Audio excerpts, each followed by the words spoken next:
Howdy, everybody, and welcome back to Cosplay is a Community. I am Jade Torres, your host, and sadly, this is the last episode of season one. I'm so sad, but I'm so happy that I was able to do this show for my project, and really thank all of you for tuning in every week. If you've tuned in every week, or if this is your first week and you haven't even seen the show until now, still thank you for your support. And I want to thank everybody that has interviewed with me so far and has taken time out of their day to be on the podcast. So thank you so much to everybody for supporting my tiny little project.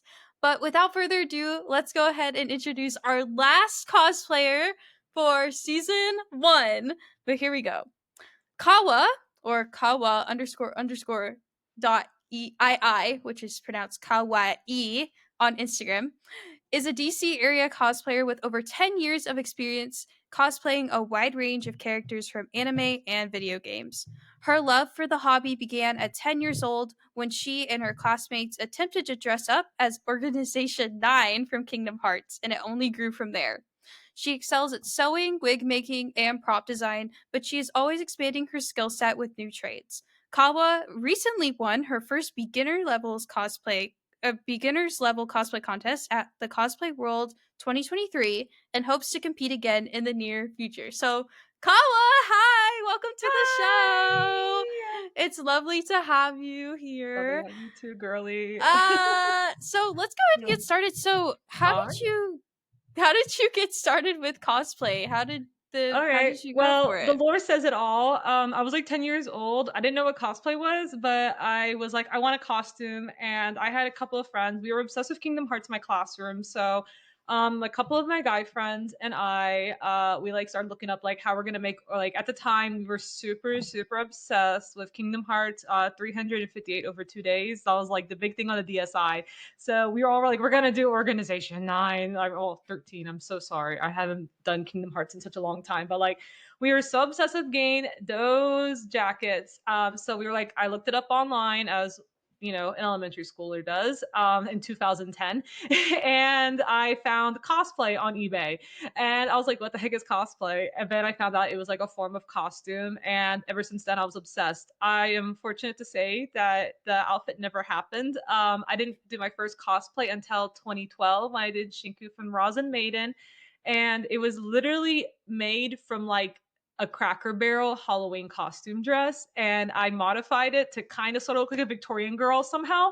It didn't really work out, but the vision was there, and that's where it started. So then after that, like, yeah, I got better.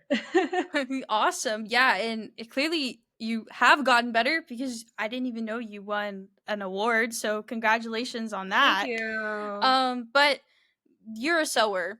True and true. I've known you for too long. Like this is your craft, this is your trade. So This is my baby. this is your baby. So what has been your most difficult sewing project so far and how Okay, long you've been doing so my cosplay? most difficult one was definitely when I did Kave. So that's what I won for in 2023. Not only am I a seamstress, I know I'm well known for making wigs and like sewing things, but I'm also I like to think I'm a pretty good prop maker in general. I own a 3D printer, and I also have access to like resin printing. I'm actually trying to get into acrylic laser cutting for Rumi's sword. So that's my next thing I really want to do when I have the money. Of course, is one thing that I'll say. Cosplay is expensive, but so Kabe was my most expensive and most hard one because I made everything from scratch. And if you know anything about Genshin Impact outfits, they are tedious and they have a lot going on.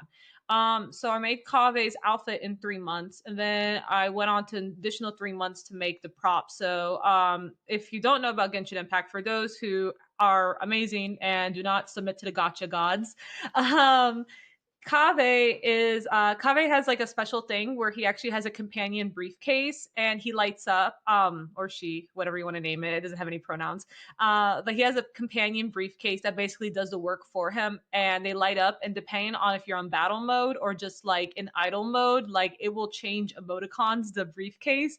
So, in order to replicate that, I decided that I was going to actually code it because I didn't want to ever lose signal in the middle of a con. So, hardwiring a code using an Raspberry Pi was how I did it, and that was perhaps my most difficult thing I ever made because I mean I took some coding classes, but it was like what like years ago before I even started on Bedrock, so I had to actually ask my computer science friend to help me relearn Python coding just to do this project.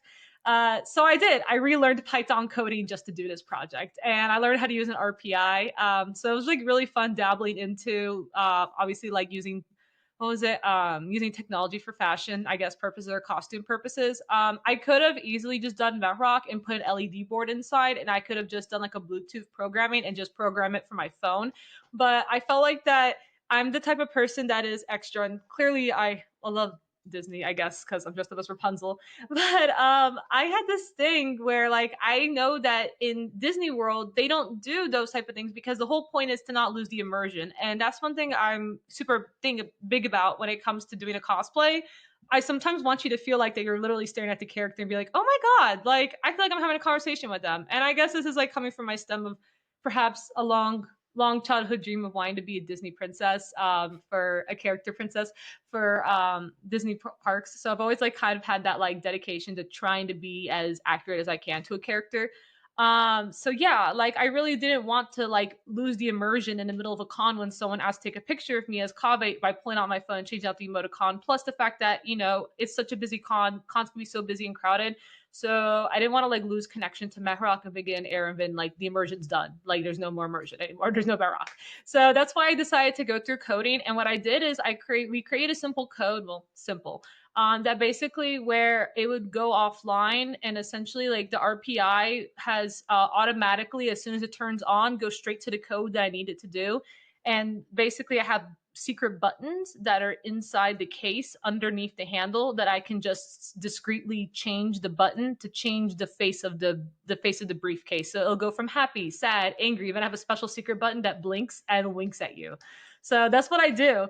And so I won my beginners competition because I probably overdid it for a beginners competition, but I don't regret it at all, to say the least. But yeah, I like 3D printed everything. It was so tedious. I made an almost nearly 6 foot sword. I think it stands at 5'10".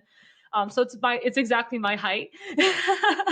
um, I made milled flour. I put resin in that. I've never put resin like filled in resin for an outfit. So that was very interesting, but it looked really nice. I think the results were fine. In the end, it was kind of a little fragile, but that's just due to the bigness of the sword. It's something that it was just unfortunate, inevitable that there is some cracking the resin. But I am currently actually fixing it right now. So I'm hoping to reuse Kaveh again in the future. He is my favorite Genshin Impact character. I feel like that's obvious. ENFPs, Rapunzel, Kaveh, they're all like the same personality. Nothing ever changes. But yeah, so that would be my most tedious one. Oh my gosh, that's insane. Because we talk so much, and I'm always like, Kawa, like, what are you doing this week? And you're always telling me, like, Jado, I'm just like programming, like, I'm gonna make this sword out of like acrylic cutting, and I'm gonna go laser cut it. Like, and I'm like just staring at you. I'm like, oh my god, like, that's insane. That so, do you come from a STEM background at all to even know No. that? No STEM background. Oh my gosh. I didn't go into STEM. I mean, like, I think I was geared to be in STEM as a kid, but like, I just didn't really like it because, unfortunately, at the end of the day, I really like my arts. That's I understandable. chose art and humanities over everything else. I initially actually went to college for computer programming in hopes to go into cybersecurity, but I mean, honest to God, I felt so unmotivated. I didn't really like. I can't really learn a new thing unless I have like something that's an interest behind it. So unfortunately, a lot of it was like create a code to plan and organize, and I'm like, I'm not a planner nor am I an organizer, so this is not helping me. Yeah, no, I and get that's when you. and that's when I changed my major. Yeah, and I feel the same way because, like, I mean, I'm a comm major, and I was Mhm. like in computer. I was in like computer science all through high school, and then I got in college, and I was like, this is awful. Like, I want to Yeah. go No, away. for real. Yeah. But I do feel like that when I attached cosplay to it, it's like, or like, hey, you're gonna make a really cool, like, nerdy ass thing with this. And I'm like, yeah, okay. So anyway, so like now I'll learn how to do coding. Right? So now I'll So learn. I'll do speaking it if about I'm you, given like, something I wanna do. yeah. So, like, speaking about you being a nerd, well, we both Yeah, are, and everybody, all of us, I feel like, group 2 everyone in this cosplay is. podcast is. But, something that you didn't mention in your bio, you make doll clothes for all of Yes. the cosplays that you do. So, like, why did you start doing that? So I don't exactly do dolls for I don't exactly make dolls that match my cosplay. It just happens to be that I often have a lot of dolls that match my favorite character because I am a chronic person that when I do like a character, I like will buy everything for them. And as you know, I'm like with my weekly hauls cuz I can't help myself. That is my biggest that is my deadly sin is collecting stuff for my Oshis. If I had to give a deadly sin, it's that. And like I mean, look at this. Like I even have her as a Nui, but I did bring some because I know I was requested for this. So I started doing them because simply there just wasn't a lack of like character clothes to match the dolls. Like I could find the dolls, but I could never find the clothes to match with it. And if I did, it was either overpriced, custom made, or rare. And I was like, well, I literally have a sewing machine. I literally know how to sew. So I pulled up, and I'm not going to give any credit. Like, I mean, I'm going to give credit. Like I didn't make these patterns necessarily. All I did was take an existing pattern and modify it. So like there's this person on YouTube, like you can literally just type in 20 centimeter doll patterns for free. And like it's just 2 pages on an A4. And it has every pretty much like it's the base sewing pattern for just about every single outfit that you would probably ever need if you're doing especially male clothes. I've always really liked cotton dolls. I'm a big doll collector in general. So for me, I don't want to bring my fragile BJDs, nor do I want to bring my dendroids. So I bring my little babies. These are my babies, my newies, my 20 centimeters. So this is Josuke, if you're not well familiar with JoJo's Bizarre Adventure. So like, yeah, I mean, I went ahead and I started making these. So like I 3D printed like the little like badges on it. And what I did is because it's so small to find tiny buttons. So what I do instead is I just put like little like beads on it. But like yeah, I mean like even some of the details is like done in puffy paint, but I mean I do this more for like fun. And I just sell them too on the side just to get more money to buy more dolls. So support me in my doll. This is like my non, and this is my shameless advertising. Support my cosplay. Support me. Buy my doll clothes. I love making custom doll clothes for people. But sometimes it's like really fun to like bring out the doll in the middle of a con, and I've kind of been become well known for like bringing my dolls and asking people to like take pictures with them, especially if they're dressed up as the character. And I think it just makes their day because it's like, oh look, it's my mini me. And I believe this also stems from the fact that I used to be an American Girl doll collector. So if you're also have lived under a rock and do not know what American Girl doll is, it's been like it's like this like it's American Girl dolls. But they're like giant 18-inch dolls that like are targeted towards like younger girls, and like a big thing about them is that they have clothes that will match you, so you can actually buy the clothes to match yourself. The girl and the doll can like match, and it's like such a cute thing. And I think I never got over that. So and I brought it to me to cosplay. I never got over it. So I started doing it. But like I have a picture, for example, I have a selfie of literally me dressed up as Giorno with my Giorno doll, and we're matched. But like, yeah, I mean, actually, it's funny because like I feel like we look alike. We look alike. This is like really funny. But I guess Giorno's now Rapunzel.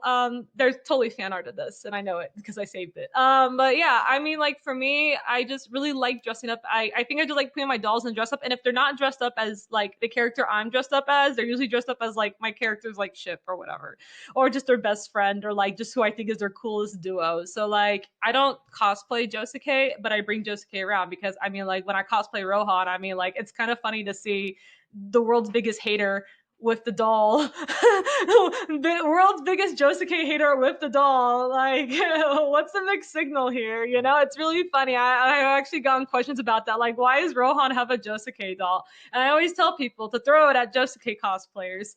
So, yeah, that's what I do. Oh my But gosh. yeah, I mean, like not all of them are. Like for example, my Jotaro, I did not. I bought this. I was really lucky to just buy it, and it's like super well made, and I love him. So yeah. So like this one's like a well made one, for example, and like and then my last one is I got Joseph recently. So he's my baby. I don't know who I'm going to bring him out with. I think this might be where I put my plug in for Caesar. I think this is where I'm gonna gonna say that Caesar's been in the cosplaying for over 3 years, so maybe he might finally leave the cosplay jail and become a reality. But yeah, I mean, so that said, like, yeah, I mean, like, basically, I just really like having these dolls, especially my JoJo dolls. I mainly am a JoJo collector, but I just like putting them in their canon outfits, and for me, it just makes me happy because I just prefer the canon outfits. I love bringing them to cons and making people's day. So yeah. They're so cute. They're so silly. And I I have some don't have of a Flynn Kawa's doll Rider, costume. but today he could be my Flynn Rider. I'll Right? let it slide. He's brown.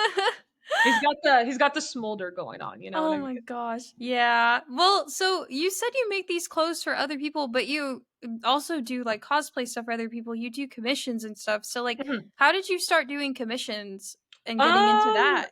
so typically I'm not someone who so when I initially started, I usually typically don't like to do commissions unless it's for someone that I know. So I started off doing it just for like friends, just for like small little favors and stuff like that.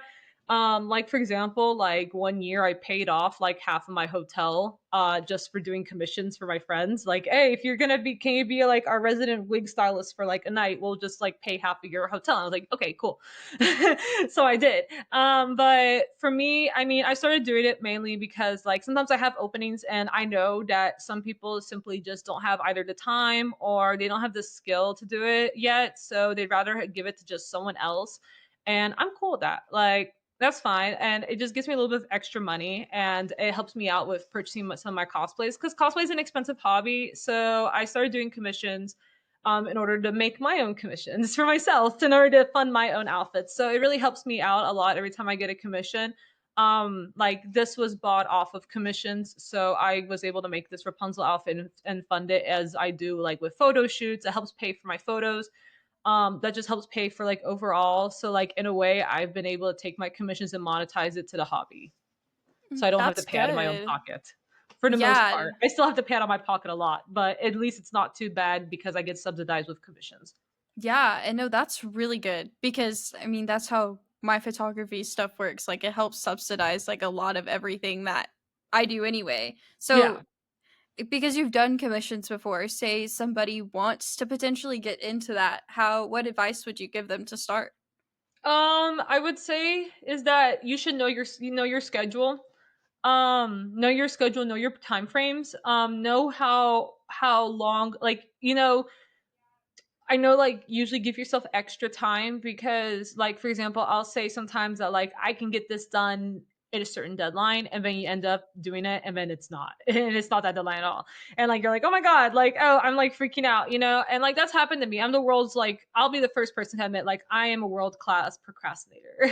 So that's like, I mean, like, heck, like, I finished up partial of this morning. So, yeah, I am the world's finest procrastinator as far as I'm concerned. But for me, I feel like that a lot of it boils down to kind of like just know your timeline, know if you can handle it, and if you do, like just give yourself an advance. Like for my wig commissions, I usually tell people, please tell me at least like 2 months in advance before you need it because you never know if I get like an emergency commission or something like that. So like I don't know if I take on or like something happens to me and I can't do it. So I'd rather like have that like nice cushiony 3 months in advance beforehand. Just know your time. Some people like have everyone has different times. Some people even have longer wait times. But I think it also depends on the severity of it. And like I think just for someone who's getting the commissions, do what you're going to open your commissions for first so you can know how faster it is. And the more you start doing it, the faster you do kind of get with it, especially if you're doing something that's repetitive. Like wigs, for example. But like wigs, you start to kind of like realize like, yeah, this is like how long it's gonna take me to like tackle one of these babies. But definitely like time yourself, know how long it is, and then give yourself extra cushioning time for both you and your client in case last minute you have to cancel or something happens and stuff like that. And yeah, I feel like that would be like the advice I'd give to someone if you're going to open up for commissions. Yeah. No, I definitely agree. I feel like even for someone who's done their own wigs before, like I know how time consuming it is. So, and that's just for like basic spiking and stuff. So, like, Hmm. definitely giving yourself time in any sort of like cosplay project is definitely good. We've talked about on the show before, like, how bad con crunching can be and how So awful bad, it is so for bad. your mental health. So, I mean, like take that advice this from wig me. took me this wig I'm still not finished with, but it's supposed to be finished up by Friday because Friday is when Halloween is. But like, for example, like, yeah, this is like a lot. Like this was took me about a month. So I started this about like a month ago, I believe, like this entire process. And like this isn't even me making it from scratch. Like this is something I bought and modified and made it like more like park accurate is what I told myself. I want to make this more park accurate by making this into a three-piece. But like it takes a long time.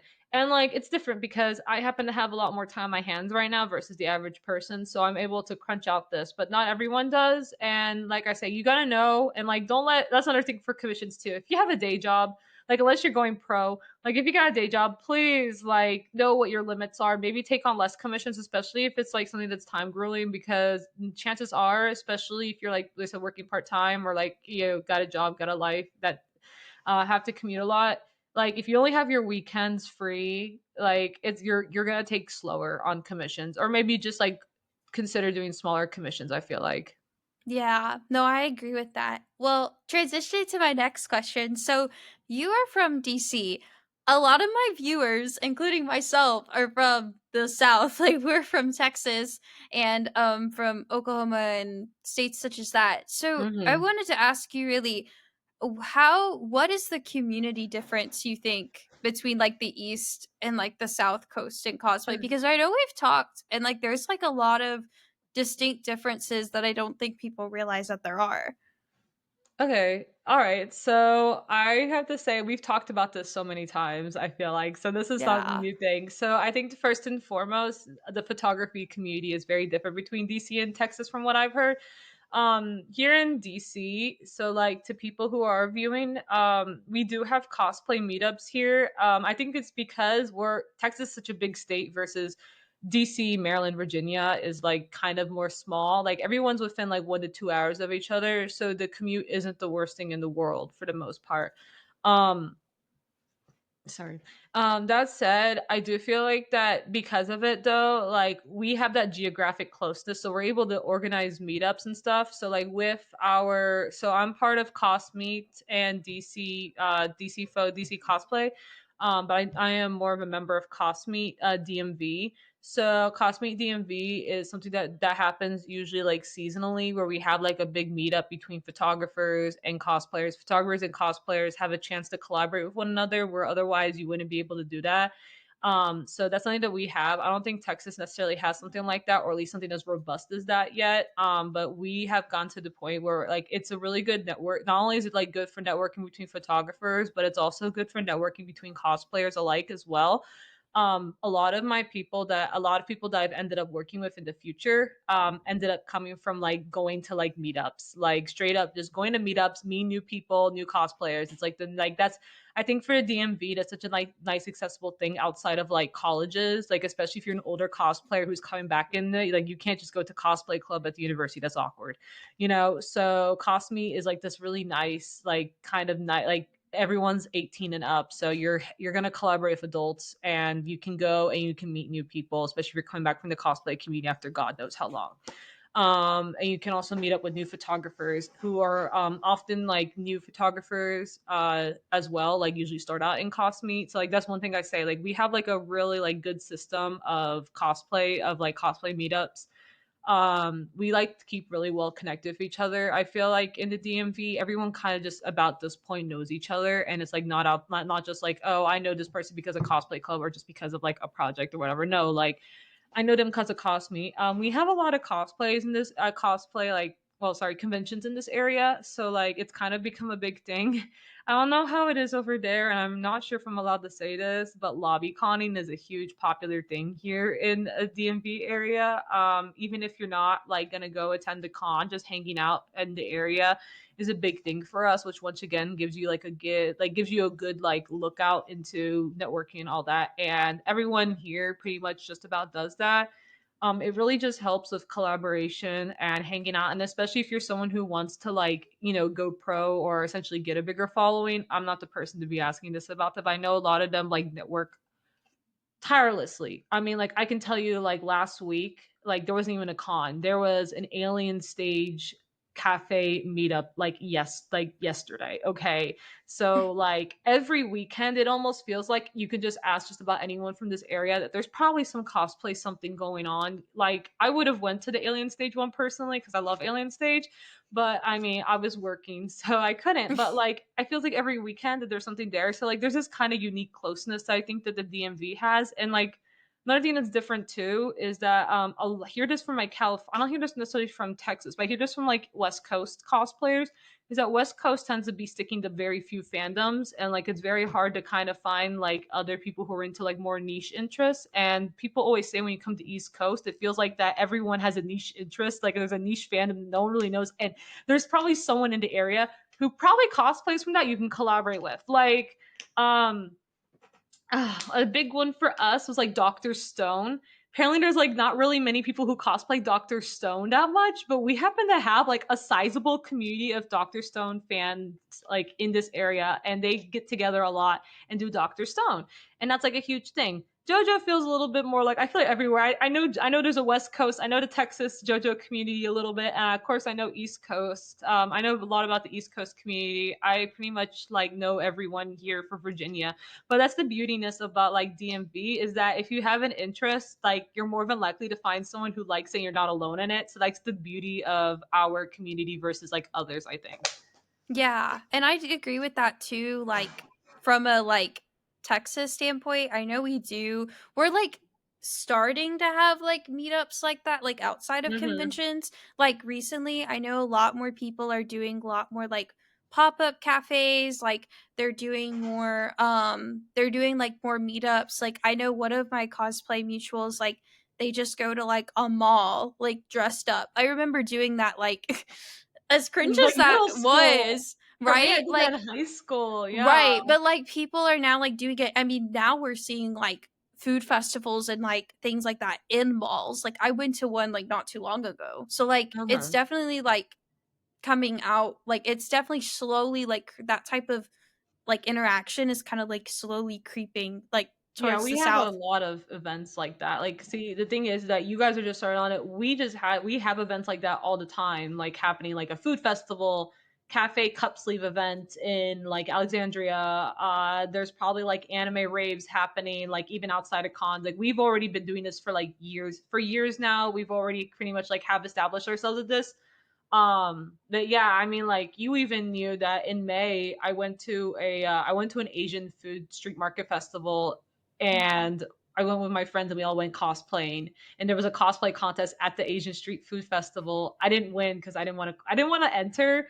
I was actually not supposed to enter. I didn't even enter. I just walked the runway. So people thought I entered, but I didn't enter. And so we were like, well, why didn't you win? I'm like, because I didn't enter the contest. Because I didn't want to enter the contest. I just didn't want. I was like, I didn't register, so I wasn't gonna try to fight it. So I just went up for modeling. But yeah, I mean, like for us though, it like very much like we've already been established with that. I think that's also due to the fact that I think also geographically, so Northern Virginia, DC area, and Southern Maryland, the graph the like we have a very diverse Asian demographic too, and I think that helps a lot because we have like pretty much everyone knows like if you go to Annandale, like there's about like a Korean store just by every corner.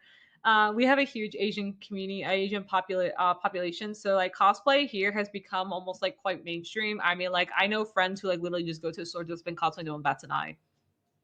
No one bats an eye. Like Yeah. it's just at this point it's become like normal like culture thing. I think here it's like cosplay has become like increasingly normalized. Whereas like when I was younger, growing up, like when I went up to DC for a cosplay meetup, like when I was 14, people looked at me like I was strange because like it was Halloween. But like when I went to go to the train to go do a photo shoot, and I was dressed up as Rohan Kishibe, no one batted an eye, and someone said nice cosplay, and like that was it. Like I didn't really get any really like bad stare. So like I feel like here because we have such a large community, it's become more destigmatized. There's so many events now exposing cosplayers, cosplay all around. I think like the here it's become like, oh yeah, it's just another cosplay or whatever. Like yeah, like it's just another Tuesday around here. Yeah, and I think, like, slowly Texas and, like, places in the South are becoming that way too. I mean, the South is traditionally more traditional, so Yeah. as, like, I would say, but, like, definitely, like, at least from the events, like, I've been to in Texas and, like, here in the South, like, a lot like cosplay is like slowly like getting up there as like an art form, and I'm like I guess trying to do that with this show is show that Yeah. cosplay, no matter where you are, is a community as a whole. So we're almost out of time. Oh my We've god. been talking, Yeah. I know it's like only crazy, but Yeah. we're almost out of time. But I have one more question for you and I'm gonna leave it Okay. open. And it is how has cosplaying shaped you as an individual? And I'm gonna leave I it open. You can answer however you want. Okay. I think cosplay has so as I said before, when I started off cosplay, I started off because I really like this character and I really want to look like her and I really love her and she's like my entire like at the time as a 12-year-old girl, I was like I want to look like a doll. Like I just want to be a pretty doll. But when I became older, I think that like the more I started doing it, I took a hiatus for like nearly like five for like I think almost like 7 no, I took a hiatus about 2016. I came back around 2021. So I took about like nearly actually it was almost nearly it was 5 years, 5 to 6 years I took off from cosplay. So I wouldn't so I guess maybe 10 years of cosplay isn't really what I should have been saying. But I took a 5-year break from it, but when I came back with a new sense of I didn't want to just dress up as a character. I wanted people to like when I wear that character, I don't like I totally do not like the whole entire like, like, oh, this person is canon, this person's not. But I want when someone looks at me to like be like, I felt like I had interaction with that character. And I feel like that I want to give them that experience. And like I said, this stems from like the fact that I've always been super obsessed with the character faces at Disney parks, like seeing all like the character princesses like walking around and everything, looking and just making me feel like that I'm really talking to the person, even if I know they're not real, but it's really nice to indulge in that make believe for a little bit. And if I can make someone's day and make them smile, because I like it's worth all the hard work, all the tears, all the cuts on my like fingers from like working. It's worth all the burns because I really like making someone's day. And I really want, like I said, someone to walk away from my experience, like talking to me or even like just seeing me and being like, wow, like I feel like I just talked to that character. Like, or, oh, I just felt like that was the character. Like, that felt like so cool. That was such a cool euphoric experience, and that's why I cosplay. Because I just really, like I said, I really just like bringing a character to life. And it started off just being like I really want to celebrate this character, but now it's become I really like this character and I really want to do them justice, and I want to do everything I can to make sure that that I did everything to like make sure that you could like smile and walk away from my experience.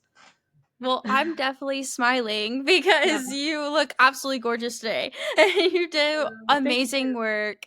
Well, we're out of time. So please tell them where they can follow you on social Hi. media. Hi, lovelies. So I you can follow me on Insta on Kawaii, but the way you're gonna spell it is Kawa 2 underscores. Remember that two underscores, and then and that's it.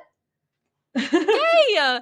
Well, thank you so much, Kawa, for coming Alright. on to the show. And Thank thank you! you, and Thank congratulations on your final you! show. Congratulations on I your final know, show, right? girly pop. Oh my Thank you. goodness. It's been a journey, and I have learned.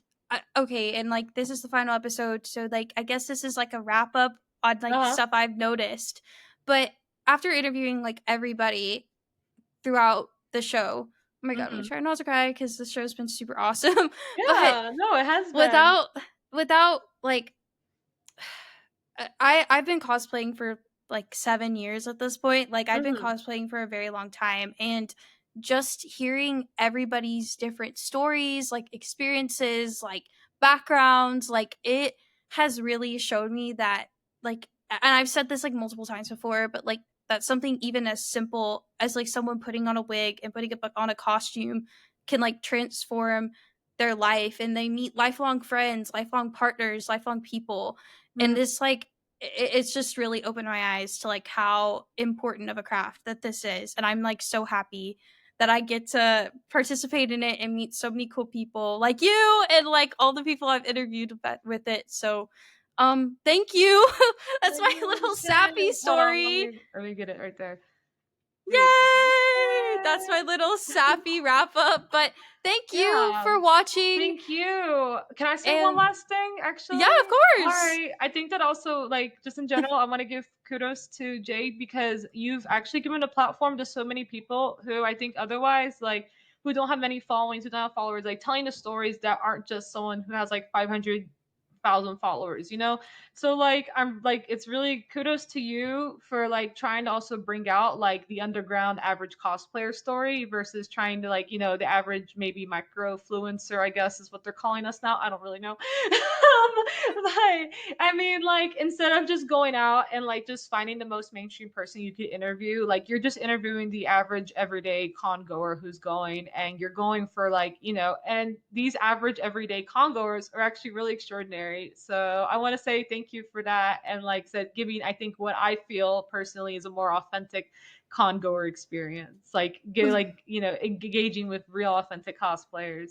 Not, I'm not trying to like disengage anyone who has like large following. I'm just simply saying that it's really cool that you just went over, like, you didn't care who they were, you just went and interviewed them anyways because everyone's a cosplayer no matter what. Thank you so much, Kawa. Well, thank you so much for watching. Remember, you can watch all of the episodes on Spotify and on YouTube. Um, thank you. That's a wrap on season 1. I love you all, and remember, cosplay is a community, so make it one. Goodbye, and I'll Bye. see you in season 2. We're gonna end it there.